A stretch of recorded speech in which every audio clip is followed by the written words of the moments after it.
but you kind of led the charge with that. You know what I mean? Nobody really knew like this is gonna happen. I kind of kept it under wraps, and I just remember, growing up on the west side of Detroit. What part? 6 Mile Evergreen. Oh boy, yeah.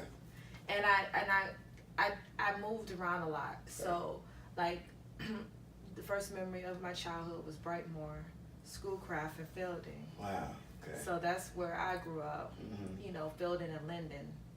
And so I saw a lot, and then I ended up moving with my grandparents. And it's kind of like the saving grace right there. Yeah, because I don't know, I think my introduction to music was because of them. So what was your first record that you listened to? So the first thing, I knew all the lyrics to like Prince, like as a little kid. My mom was obsessed with Prince. Of course. And she had the one earring and had the ruffle top and like the ripped jeans and my first introduction. Yeah, so my first introduction. That was like our thing. Yeah, and like I remember being on a new dance show as a little kid dancing with all the kids. Yeah, I remember being on a new dance show. I remember, that was my first introduction to music was Prince. Oh, like Prince was the baddest cat. My mother will just blast it. Yeah, I mean he's incredible. Like everyone can agree. He was phenomenal. We listened to Prince all the time. Like my mom, she's obsessed with Prince, and so that was my first introduction to music. And then when I moved with my grandparents, it was Janis Joplin. It was, of course, Marvin Gaye, Stevie Wonder. It was, Donny Hathaway. It was, all these people. And a lot of Aretha Franklin. Like, I remember my grandmother, she would always play Aretha Franklin. So that's what I listened to. It was never, like, Tupac and all that other stuff. Like, although those are incredible, artists written in history, but like for me it was just the old school like funk 70s soul music, that shit where your face kind of gets stank looking when you listen to it. Right. But I think that has to do with soul. Yeah. You know what I mean? Like I was telling Boosie the other day, he came out to the studio, and I had I was trying to tell him like my whole life is just like there was Jimi Hendrix and Prince and all that, but before any of that it was Boosie. You know what I mean? It's just like you know what I mean. Before any of that, it's his character with the star glasses and the big afro. This is the brother that like Prince listened to. Right, they were on the same label. Yeah, you know what I mean. So it's just a lot of that. The Prince dug all of that. A lot of and that was also James Brown. Because our era of James Brown, Bootsy was playing with him. Yeah. You know what I mean? So it's like, hearing stuff like Sex Machine and all that. It's like, wow. Like this guy is that and then through hip hop. It's like, so all of these things. And then a lot of that stuff was done here in Detroit. So, it's kind of mind blowing that where we are and who we are is what made this world turn music. Everything that happened in the world is like it's like if there was it's just like if you think about it, if there were no Jimi Hendrix, would you ever hear heavy metal? If the guitars never got turned up that loud to the point of distortion, would there ever be an Ernie Isley?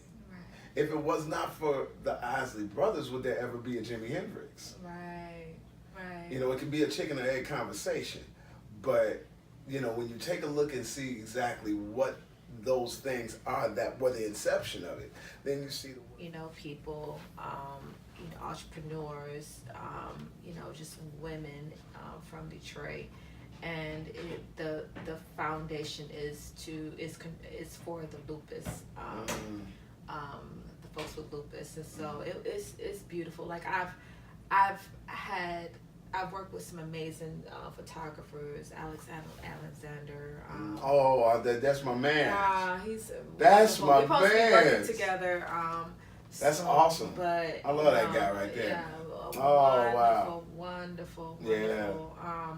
He came out to I think one of the Molly Wop sessions. He did? He did. Okay, yeah. He came out to one of the I think one of the last Molly Wop sessions we did. Okay. And he really had a good time. Because, me and him worked at United together for a minute. Okay. That's my man. I love him. But for me, when I was modeling, it was all about like supporting the Detroit designers, the Detroit Fiberworks. They're off Lebanon, it's like a good, and she creates these beautiful pieces, handmade.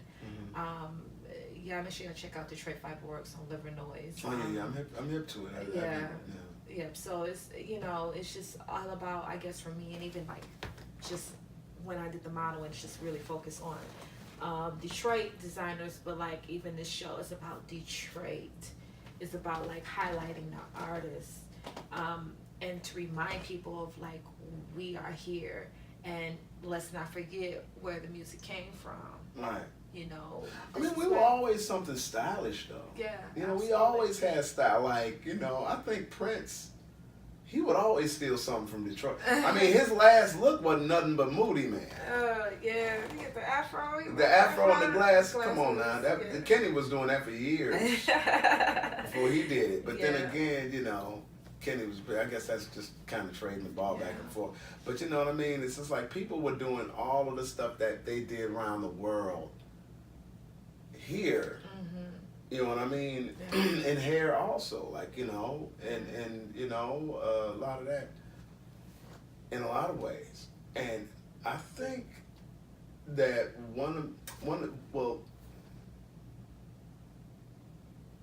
to be honest, when it was a black city, it was far more innovative. It didn't follow. Even just as recently as 10 years ago, it was still innovative. You know what I mean? There was music that was coming out of here and ideas that was coming out of here in 2008. You know what I mean? Me and Grace, was over at when Obama had just hit office. I was hanging out at Grace Boggs' house, with some friends, and Danny Glover was there. We was having dinner with Danny Glover. At Grace Boggs', and I'm already just having dinner with Danny Glover. Right, like, a friend of mine called me, he's like, hey, let's go over there, to ring in the New Year. Like the night before New Year's or something like that. Was it New Year's? I can't remember, but the only thing I do remember is Danny Glover was there, and we were speaking about like how this being what it was as one of the last stops on that. It's like, if you was coming to Detroit, you knew that there was a job. But also this was a very polarized city. So you had the whole, rich, less rich, lesser rich than that, poor, dirt poor, But that was white, light-skinned. You know what I'm saying? It was all of that. But I do feel like, it was a lot of black excellence. It was a lot of black entrepreneurship before the riots. It was a lot of that before, after the riots too. Yeah. You know what I mean? I think that the riots was just a response to the world at the time. But then I think after the riots, then it was like the drugs that kind of, was added to that, and it broke a lot of families apart, and, skepticals and all those, spots, those staples, that, we remember, we will never forget, and they still, yes. This became a dance, that became a thing, But before that, if you seen this, it was time for you to leave the room. Because that meant that, what I'm saying, that was a whole nother thing. Gangsters wore Bossolinis back in the day, you know what I'm saying? They dressed clean, kind of, or they had swag with whatever they wore. They was wearing the president's hats and all that. The drugs being here in America, that was not our fault. No, that had to do with everything, including religion, that was to hinder us. Separate. was to separate, Divide. you know, right, and to hurt us. You know what I'm saying? I'm not even gonna say that, you know, the whole pimping and prostitution thing was any of, you know, it was a negative thing, but you know, I've been going on since the beginning of time.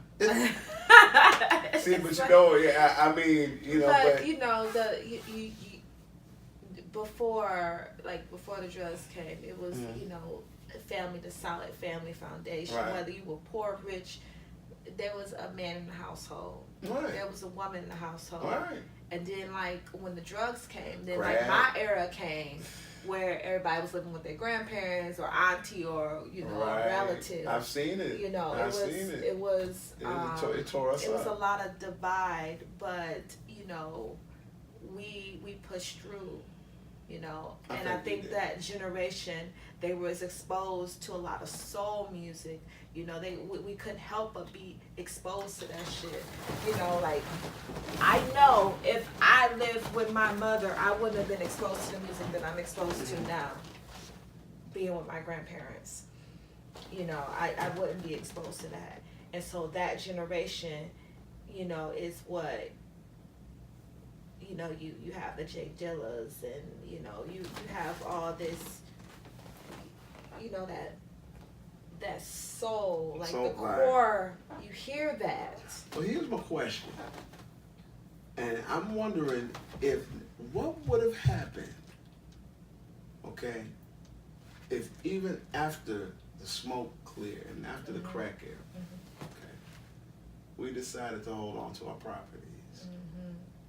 What would have happened if we never allowed Detroit to be gentrified?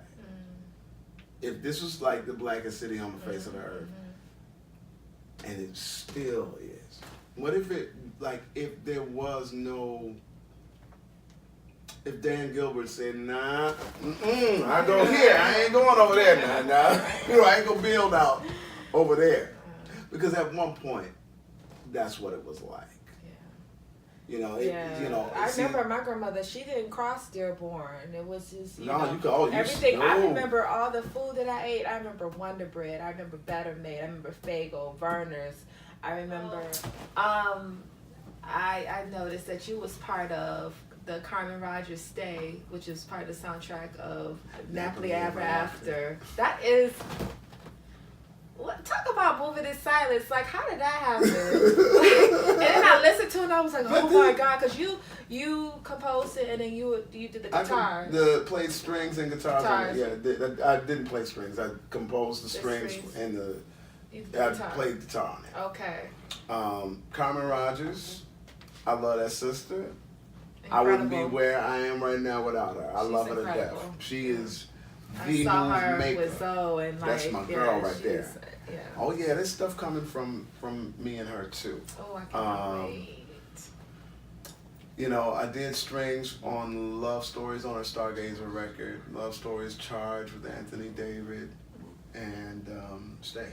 And she told me actually on my birthday this past year, like, hey, it's gonna be a Napoli Ever After.